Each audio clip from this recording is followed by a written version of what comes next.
بسم اللہ الرحمن الرحیم۔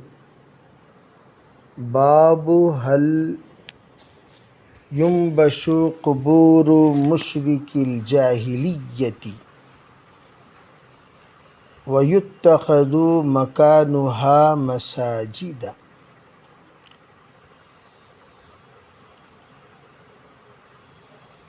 یہ باب ہے کیا زمانے جاہلیت کے مشرکوں کی قبر کی نشانات کو مٹا کر اس جگہ پر مسجدوں کی تعمیر کی جا سکتی ہے؟ حل کا اگر آپ ترجمہ استفہامیہ کرو گے تو یہ سوال کے طور پر آپ سے یہ پوچھا جا رہا ہے اور جواب آپ کو نیچے کی حدیث میں دیا جا رہا ہے، اور آپ سے کہا جا رہا ہے آپ خود فیصلہ کیجئے کر سکتے ہیں کہ نہیں کر سکتے۔ حدیث پاک میں کر سکتے ہیں، اس لیے کہ مسجد نبوی کی تعمیر قبور کو مٹا کر ہی کی گئی۔ اسی لیے فقہا کہتے ہیں اگر کوئی قبر اتنی قدیم ہو جائے کہ اس پر اگر 50 سال یا 100 سال کا عرصہ گزر جائے تو وہ قبر آرام سے آپ اس جگہ کو دیگر کسی بھی مد میں استعمال کر سکتے ہیں۔ اس قبرستان کو آپ عیدگاہ بنانا چاہے بنا سکتے ہیں، آپ دیگر کوئی کام کرنا چاہے کر سکتے ہیں، آپ کو اس چیز کی اجازت ہے۔ یہ اس وقت ہے جب انتہائی قدیم قبور ہوں۔ اگر قبر بالکل جدید ہے تو بعضوں نے 10 سال کہا قدامت کے لیے، اگر اس پر قدامت کا فیصلہ کرنے کے لیے قدامت کا 10 سال ہونا چاہیے۔ کسی نے کہا نہیں 3 سال کافی ہے، جس پر عام طور پر معمول ہے اس بات کا کہ اگر کسی قبر پر 3 سال کا عرصہ گزر جائے اس کو دوبارہ دوسرے کی تدفین کے لیے قبول کر سکتے ہیں، اس کو کھدوائی کر سکتے ہیں۔ بعض نے یوں کہا کہ 3 سال بھی بہت لمبا عرصہ ہو گیا، 6 ماہ اس کو ایک روٹیشن میں لانے کے لیے کافی ہے۔ 6 ماہ کافی ہے اس کو روٹیشن میں لانے کے لیے، مکمل طور پر کرنا کوئی ضروری نہیں ہے۔ تو اس طور پر ترتیب بنا دی گئی کہ 6 مہینے کے بعد آپ اگر کھدوائی کر سکتے ہیں تو کر سکتے ہیں۔ اب تو جہاں جگہ کی بے انتہا قلت ہے اور کثرت اموات ہے، وہاں کیمیکل وغیرہ کے ذریعے سے مردے کو جلدی مٹی سے ملانے کی کوشش کرتے ہیں، لاش کو جلدی مٹی سے مل جانے کے لیے کیمیکلز ڈالتے ہیں۔ حقیقت میں یہ سب غیر مسنون طریقہ ہے اور بالکل ناجائز ہے، اس لیے کہ ہر ایک کو اللہ نے مکرم بنایا، محترم بنایا، اور نیک اور پاک انسان کے لیے تو زمین کی مٹی اس پر حرام ہے، اور وہ مٹی ہرگز اس کے بدن کو نہیں کھاتی۔ جیسے کہ ایک لمبی تاریخ ہے، اللہ والوں کی لاشیں ایک زمانے کے بعد بالکل تر و تازہ نکلیں۔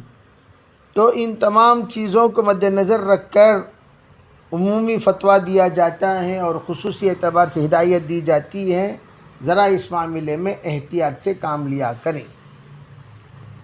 تو یہاں سوال، یہ بخاری کے شراح کی ایک جماعت ہے جن کو قاطبہ کہتے ہیں، قاطبہ۔ ان لوگوں کا کہنا یہ ہے کہ یہ جو حل ہے یہ حل کے معنی میں نہیں ہے بلکہ قد کے معنی میں ہے۔ یہ حل کے معنی میں نہیں، قد کے معنی میں ہے۔ کیوں؟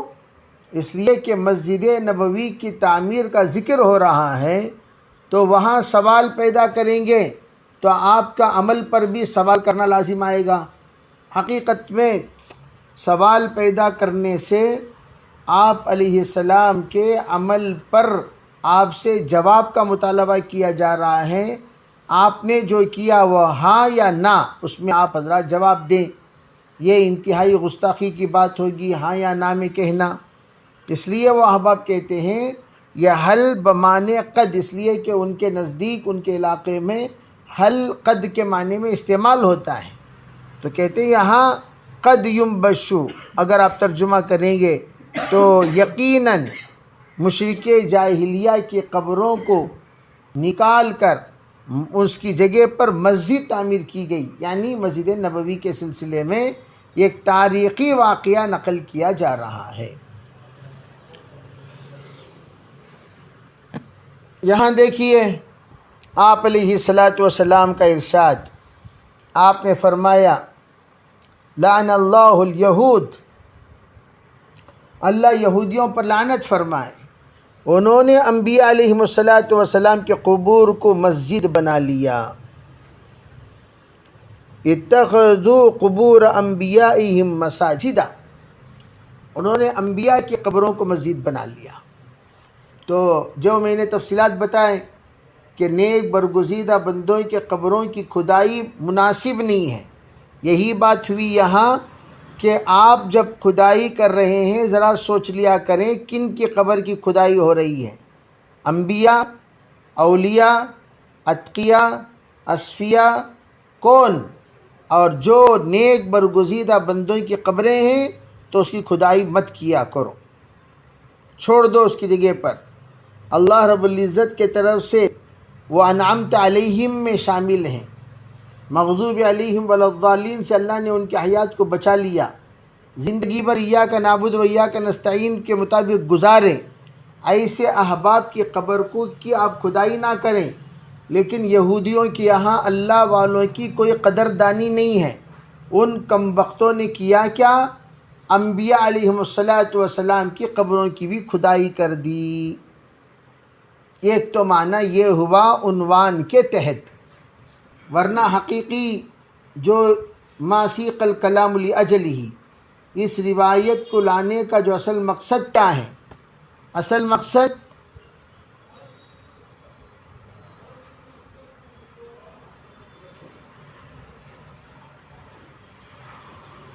انبیاء کے قبروں کو سجدہ گاہ بنانا، انبیاء کی قبروں کو مسجد بنانا، یعنی انبیاء کے قبروں کو سجدہ کرنا گویا کہ قابل قدر۔ ارے بھئی انبیاء کے حیات میں تم نے بات نہیں مانی، ممات کے بعد سجدہ کرتے پھرتے رہتے ہو۔ ایک بڑا مجمع ایسا آپ کو ملے گا جو انبیاء علیہ، جو علماء اور اولیاء اور اتقیاء کی بات زندگی میں نہیں مانتے، مرنے کے بعد سجدہ کرتے پھرتے رہتے ہیں۔ تو یہ بدبخت لوگ ہیں، کمبخت لوگ ہیں جنہوں نے انبیاء کی زندگی میں، ارے بھائی کوئی بھی اب جو بھی عالم دین ہیں، قابل قدر لوگ ہیں، ان کے حیات میں قدر تو نہیں کی، جب انتقال ہو گیا تو آپ نے ماشاءاللہ بہترین ایک آستانہ بنا لیا، ایک درگاہ بنا لیے، گنبد بنا لیے، اور ان کے نام پر باقاعدہ قصیدے پڑھے جا رہے ہیں۔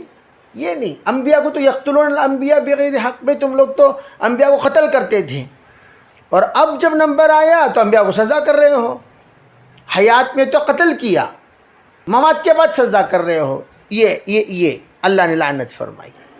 فرمایا وما یکرہ من الصلاۃ فی القبور، فرمایا وہ نماز پڑھنا قبرستان میں، اس کو یکرہ منع آپ مکروہ سمجھا کرتے تھے، تو آپ علیہ السلام اس کو مکروہ، یعنی قبرستان میں دیکھ، ایک تو یہ ہے قبر پر نماز پڑھنا، دیکھیے قبرستان میں نماز پڑھنا، قبرستان میں نماز پڑھنے کو آپ مکروہ نہیں قرار دیتے تھے۔ جیسے کہ آپ دیکھیے تمام عیدگاہیں جو بھی ہیں وہ سب کے سب تقریباً قبرستان میں ہیں. تمام عیدگاہیں کیا دائیں بائیں کیا ہیں؟ قبرستان ہیں.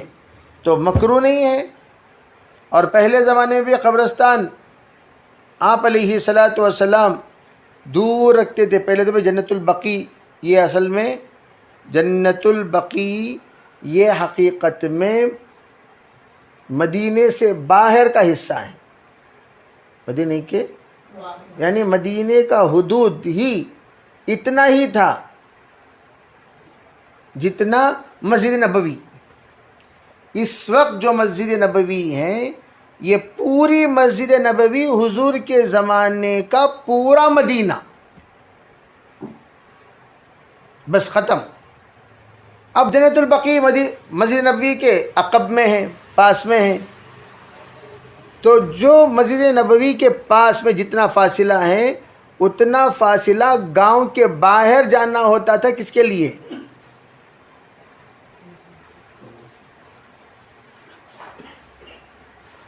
اس کے لیے حضرت عمر رضی اللہ تعالی عنہ نے دیکھا انس بن مالک نماز پڑھ رہے ہیں قبر کے پاس. فرمایا ارے بھائی قبر ہے قبر ہے خبر ہے. یہ آپ نے فرمایا اور آپ نے ان کو نماز دہرانے کو نہیں کہا. لم یأمرہ بالاعادۃ، آپ نے ان کو نماز دہرانے کو نہیں کہا. بس اتنا فرمایا بس خبر ہے بھائی ذرا خیال رکھو، قبر پر نماز مت پڑھا کرو. ہاں قبر پر نماز مت پڑھا کرو. دوسری بات قبر کی طرف نماز مت پڑھا کرو.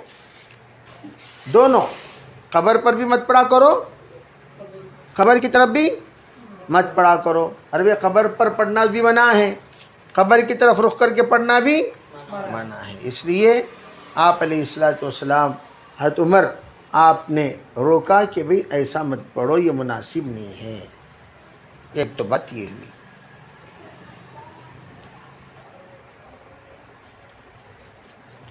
دوسری بات کیا ہے؟ دوسری بات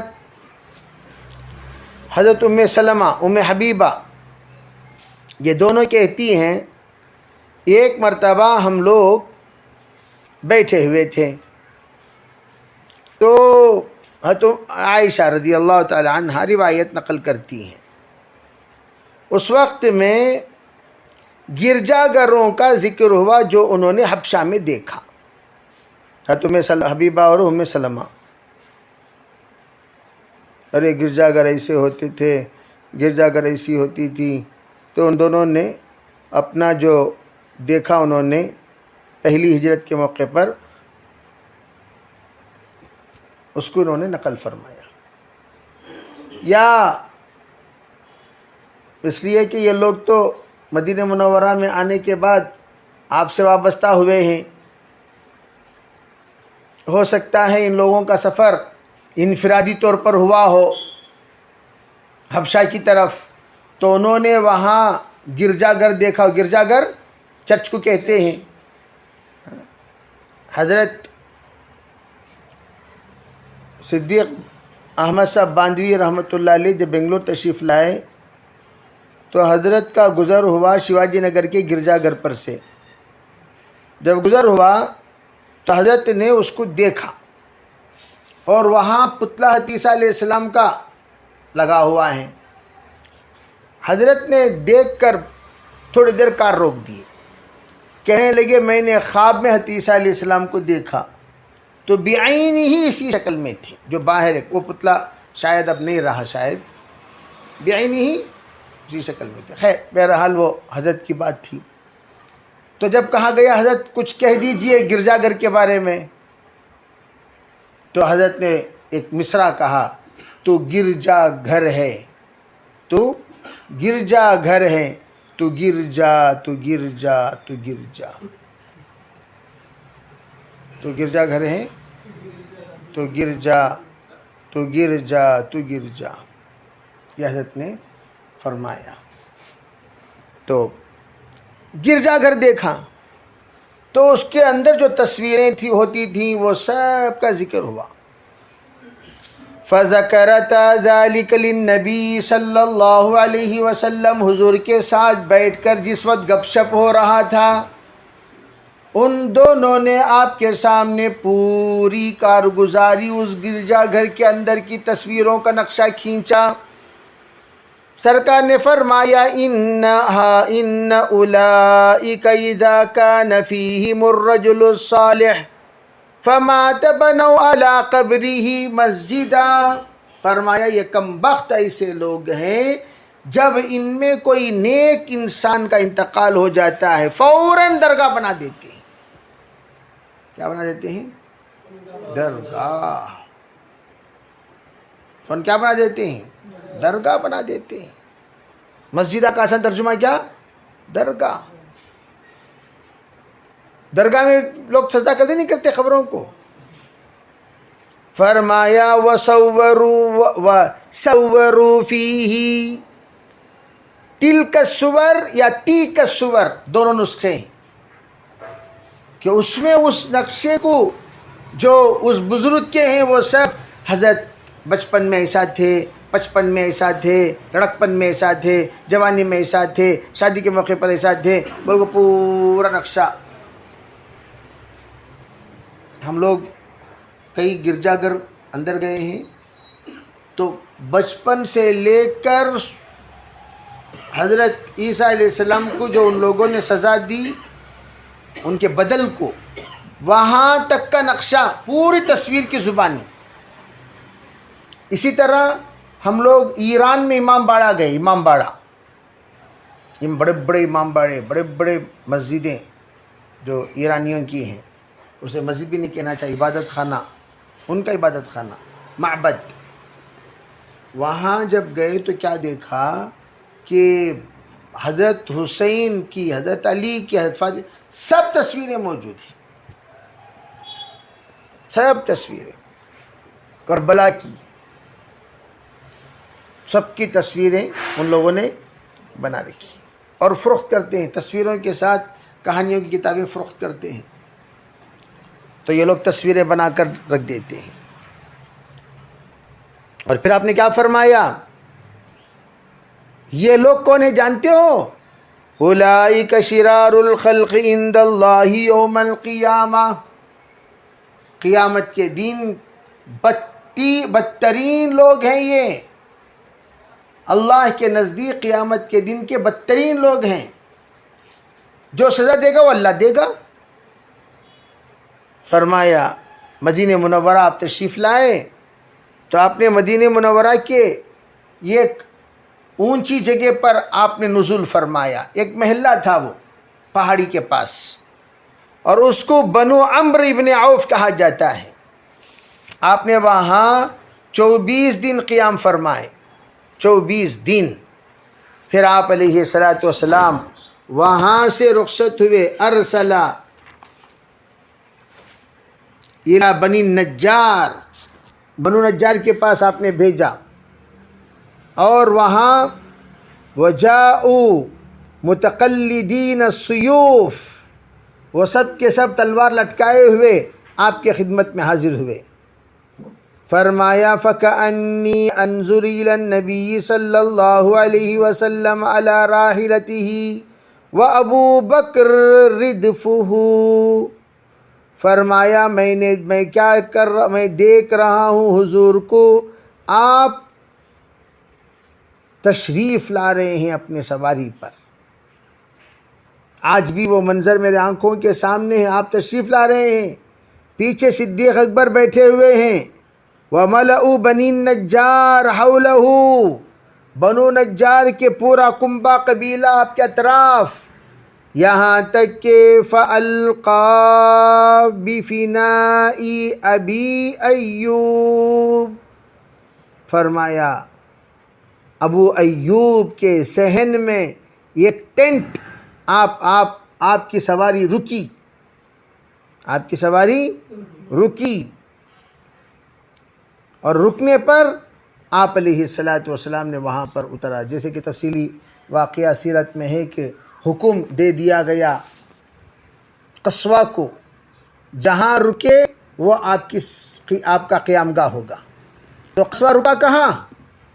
ابو ایوب کے مکان پر۔ اس پر ایک تفصیلی واقعہ مختصراً عرض یہ ہے کہ حمیر جو بادشاہ گزرا یمن کا، وہ عیسائی تھا۔ اس کو جب اطلاع ملی کہ ایک زمانہ آئے گا نبی آخر الزماں وہ ہجرت کر کے منتقل ہوں گے مدینہ منورہ، تو وہ مدینہ منورہ آیا، یثرب آیا، اور آ کر وہاں اس نے اپنے اولاد میں سے ایک کو قیام کرایا مکان بنا کر، اور یوں کہا بیٹا اگر میری زندگی میں وہ آ گئے تو میں خود مل لوں گا اور جو بات چیت کرنی وہ کر لوں گا، اگر نہیں تو یہ خط میرا ان تک پہنچا دینا۔ وہ خط میں لکھا تھا اگر میں آپ کے حیات میں رہتا تو جس طرح چچا زاد بھائی ساتھ دیتا ہے اس طرح میں بھی آپ کو ساتھ دیتا، لیکن بات یہ ہے کہ میں اس وقت رخصت ہو رہا ہوں، اس لیے آپ اس سلسلے میں میری ایک پیشکش خدمت کے طور پر قبول فرما لیں۔ وہ کیا تھا؟ گھر بنا کر اس گھر کو آپ کے مہمان نوازی کے لیے ترتیب دیا، اور اس مکان میں آ کر قیام کرنے کا اس نے استقبال کرنے کا ارادہ بھی کیا، اور اس نے مکان بنا کر دعوت نامہ بھی پہنچا دیا۔ اب نسل ہاں نسل 1 سال 2 سال 100 سال 200 سال 300 سال گزرتے رہے، تو نسل بدلتے رہے، تو ابو ایوب اسی کے نسل سے ہیں۔ اللہ کی طرف سے وہ بندہ نے کیا کیا، کیا کہا، کیا دعا مانگی، کتنا اخلاص سے اس نے کام کیا، وہ کون جانتا ہے؟ اب وہ کون سا گھر ہے، کون سا مکان ہے، کون سی نسل ہے، وہ کون جانے، وہ بھی اللہ جانتا ہے۔ تو اللہ کی طرف سے رہبری، جی پی ایس لوکیشن کو متعین کرنے کے لیے جو منتخب ہوا وہ قصوہ ہوا۔ انسان اگر کرتے تو یوں کہتے ہو ان کے دوست نہ بھی اس واسطے سپورٹ کر رہے ہیں، سو یہ ان کے خاندان کے اس واسطے سپورٹ کر رہے ہیں، ارے ان کے دونوں کی یاری ہے اس واسطے سپورٹ کرے، تو لوگ مختلف الزام لگا سکتے نہیں لگا سکتے؟ تو کہہ دیا کہ بھئی ایسی چیز کی طرف اس مسئلے کو حل کرنے کا حوالہ کرو جس پر کوئی اعتراض ہی نہ کرے۔ تو وہ اونٹ کو اللہ نے وہ صفت معرفت عطا فرمائی، وہ اونٹ دیکھتا تھا قصوہ، ایسا گویا کہ وہ تاریخ پڑھ رہا ہو، ماضی دیکھ رہا ہو، اللہ کے طرف سے اشارے کی تلاش کر رہا ہو، تو وہ چلتے چلتے چلتے وہ اشارہ ملتا تھا، اور اشارہ ملنے پر پورے کا پورا کیا ہو جاتا تھا؟ اسکیننگ ہو جاتی۔ یہ ہوا کس کے ساتھ؟ قصوہ کے ساتھ۔ کس کے ساتھ ہوا؟ اب وہ جو رکا وہ کس کے گھر میں رکا؟ حضرت ابو ایوب کے گھر میں۔ فرماتے ہیں حضرت ابو ایوب کان یحب ان یصلی حیث ادرکتہ الصلاۃ، فرمایا آپ جہاں نماز کا وقت ہو جائے فوراً نماز پڑھنا آپ پسند فرماتے تھے، تو آپ نے وہاں مرابض الغنم جو بکریوں کے ریوڑ ہیں وہاں آپ نے نماز پڑھی، گویا آپ نے یہ حکم دیا کأنہ امر ببناء المسجد، یہی مسجد بنائی جائے جہاں پر ہم نے نماز ادا کی۔ چنانچہ اس جگہ پر مسجد کی تعمیر ہوئی۔ پھر اس کے بعد بنو نجار کے پاس کچھ لوگوں کو بھیجا اور یوں کہا اے بنو نجار ذرا اس باغ کی قیمت بتاؤ، اس باغ کی قیمت کیا ہے؟ تو وہ کہنے لگے نہیں ہم آپ سے پیسہ نہیں لیں گے، بس ہم یہ اللہ کے لیے وقف کر رہے ہیں۔ حضرت انس فرماتے ہیں وَكَانَ فِيهِ مَا أَقُولُ لَكُمْ قُبُورُ الْمُشْرِكِينَ، کہتے ہیں وہاں جس وقت ان لوگوں نے وقف کیا پرانے زمانے کے مشرکوں کی قبریں موجود تھیں جہاں مسجد نبوی کی تعمیر ہوئی۔ پھر آپ نے کیا فرمایا؟ آپ نے فرمایا فیہ خرب فیہ نخل، اس میں بہت سارے کھیتی باڑی کی چیزیں بھی تھیں، حرس، اور اس میں بہت سارے درخت بھی تھے۔ تو آپ علیہ السلام نے مشرکین کے قبور کے سلسلے میں یہ حکم دیا کہ اس کو زمین بوس کر دیا جائے۔ چنانچہ وہ تمام قبروں کو زمین بوس کر دیا گیا۔ پھر تمام درختوں کو جو بھی کھجور کے تھے اسے اکھڑوا دیا گیا، اور باقاعدہ انہی درختوں کو تنا بنا کر، پلر کی طرح بنا کر اسے گاڑ دیا گیا مسجد کے قبل رخ پر۔ صف النخل قبلۃ المسجد، قبلے کی جانب سے لے کر صف بندی کر دی گئی، کتنے تنے کی ضرورت تھی اتنے تنے لگا دیا گیا۔ پھر فرماتے ہیں وَجَعَلُوا إِضَادَتَيْهِ الْحِجَارَةَ، فرمایا کہ تمام لوگ مل کر، اضاد اصل میں کہتے ہیں جس کے ذریعے سے قوت پہنچائی جاتی ہے اشیاء کو، چیزوں کو قوت پہنچائی جس کے ذریعے سے جاتی ہے اسے اضادہ کہتے ہیں، اضاد۔ تو انہوں نے کیا کیا، دونوں جانب لکڑیوں کے مضبوط تنوں کو رکھ کر باندھ دیا بنو نجار نے۔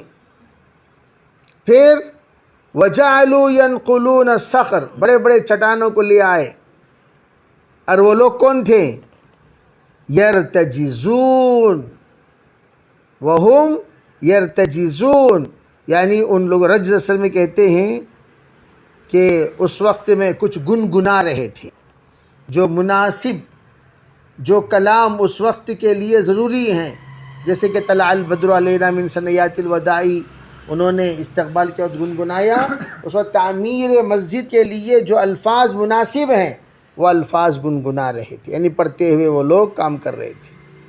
فرمایا آپ علیہ السلام ان کے ساتھ مل کر کام کر رہے تھے۔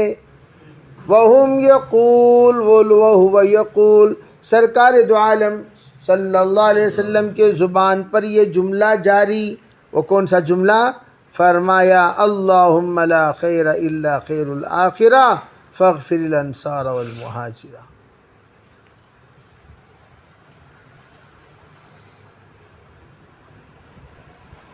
فاغفر الانصار،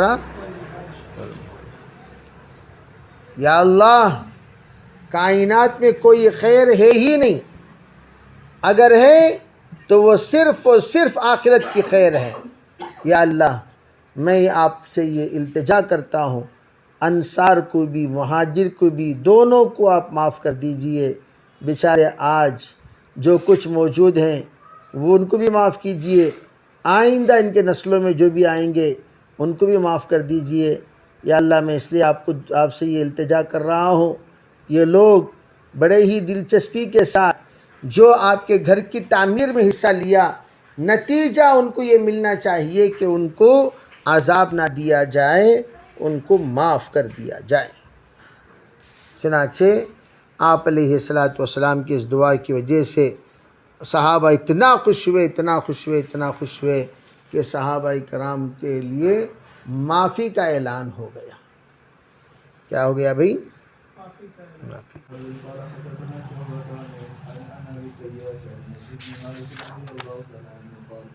قال النبي صلى الله عليه وسلم يصلي في مرابض الغنم ثم سمعته بعد يقول كان يصلي في مرابض الغنم قبل أن يبني المسجد۔